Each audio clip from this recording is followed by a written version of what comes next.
اليوم سأقوم بفرز أحدث المعلومات العسكرية العالمية الأخيرة. فقد الجيش الروسي ما يقرب من 1000 دبابة، اضطر إلى استخدام السلع القديمة قبل 50 عاماً. هاجم الجيش الأوكراني الجيش الروسي على دراجة نارية كهربائية صغيرة وركض بعد اكتمال القتال. بمعارضة حازمة لانضمام فنلندا والسويد إلى الناتو، لماذا ردت تركيا بصفتها عضواً في الناتو بهذه القوة. البرنامج الرائع على وشك البدء.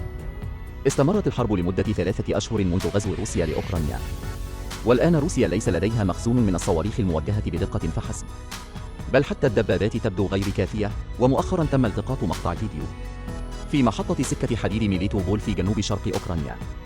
كان قطار الإمداد بالجيش الروسي مليئا بالدبابات الروسية التي جاءت لدعم خط المواجهة، ولكن التعزيزات ليست متطورة من طراز تي شرطة 90S، ومعظمها دبابات تي شرطة 62 عمرها نصف قرن، وبعضها تي شرطة 62 أيضا مثبتا مؤقتا دروع تفاعلية نشطة.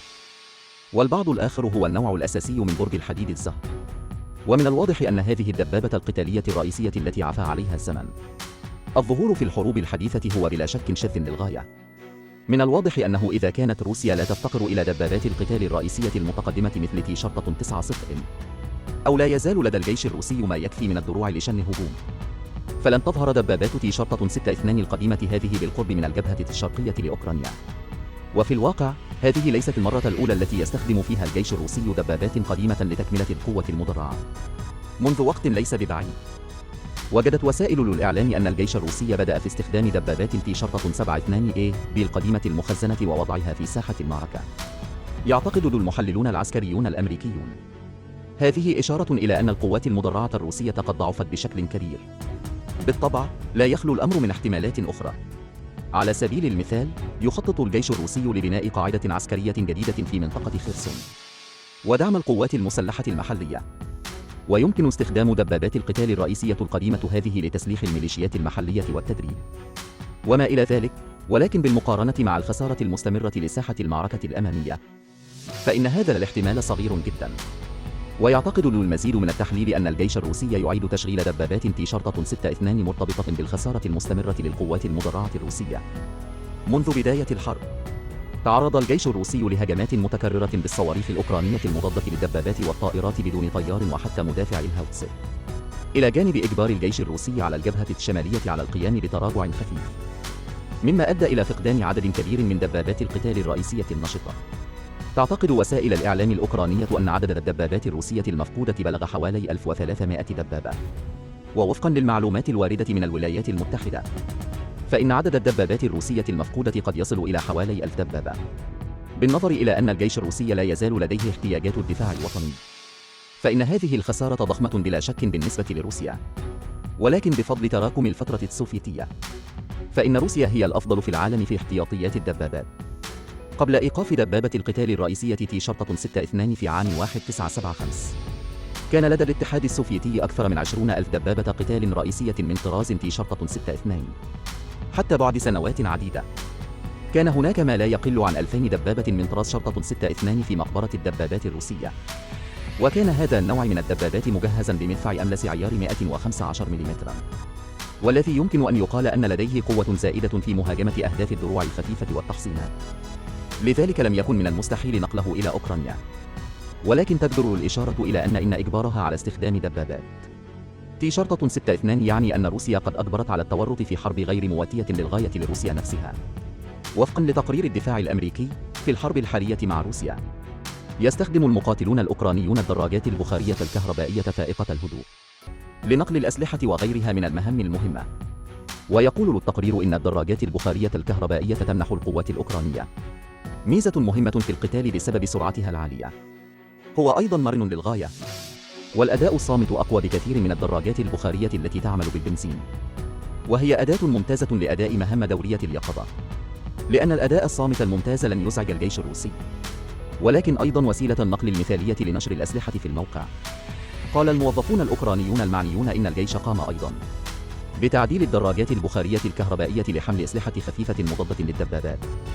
بالإضافة إلى ذلك، يتم استخدام الدراجات البخارية الكهربائية أيضا لنقل الإمدادات الطبية وإعطاء القناصين قدرة أكبر على التخفي والتنقل.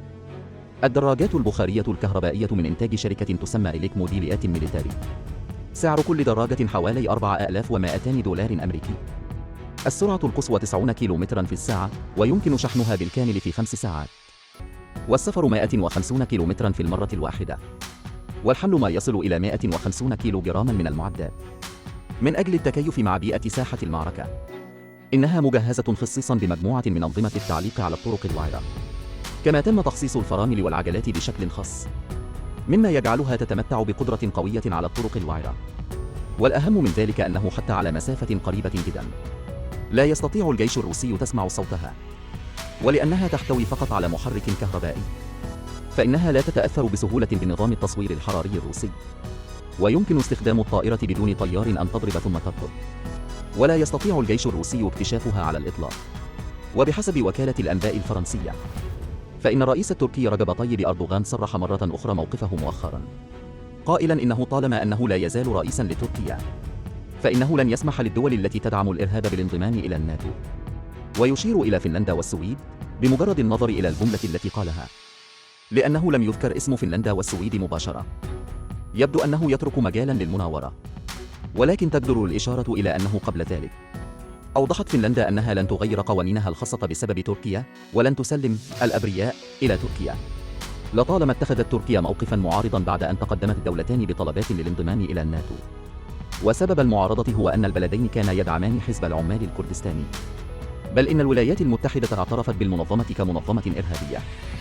لذلك استخدم أردوغان ذلك كسبب لرفض انضمام البلدين إلى الناتو، ويبدو ظاهريا أنه سبب معقول ومشروع.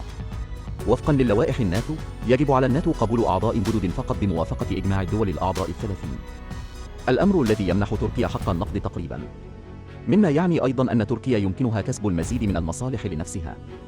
وبما أن فنلندا غير مستعدة بشكل واضح للاستسلام، إن تصريح أردوغان يعادل في الواقع ضربة على البلدين. في الواقع، يعلم الجميع أن تركيا ستنتهز هذه الفرصة لكسب المزيد من المصالح، ولكن لا أحد يتوقع أن يكون رد فعل أردوغان قويا جدا. أصر على ذلك تدعم فنلندا والسويد الإرهاب الكردي، قائلا إن الإرهابيين ما زالوا يعملون في شوارع السويد، وحتى الشرطة السويدية توفر لهم الحماية. لكن في الواقع هذه الأشياء ليست بالضرورة بهذه الأهمية، لأنه في حين أن كلا من الولايات المتحدة والمملكة المتحدة يعتبران حزب العمال الكردستاني منظمة إرهابية، لكن البلدين يدعمان أيضا المنظمة بشكل خاص. كما أن التعاون بين فنلندا والسويد وحزب العمال الكردستاني يرجع أيضا إلى دعم الولايات المتحدة. لذلك في نهاية المطاف، فإن السبب الذي وجدته تركيا الآن هو السعي وراء المزيد من المصالح. إذا تصرفت فنلندا والسويد وفقا لمتطلبات تركيا، فعلي الأرجح ستواصل تركيا تقديم مطالب أخرى، مثل طلبت من الولايات المتحدة بطائرات مقاتلة من طراز فاصلة F-35. حسنا، هذا كل شيء لليوم. مرحبا بكم في مناقشة في منطقة التعليق. أراكم في المرة القادمة.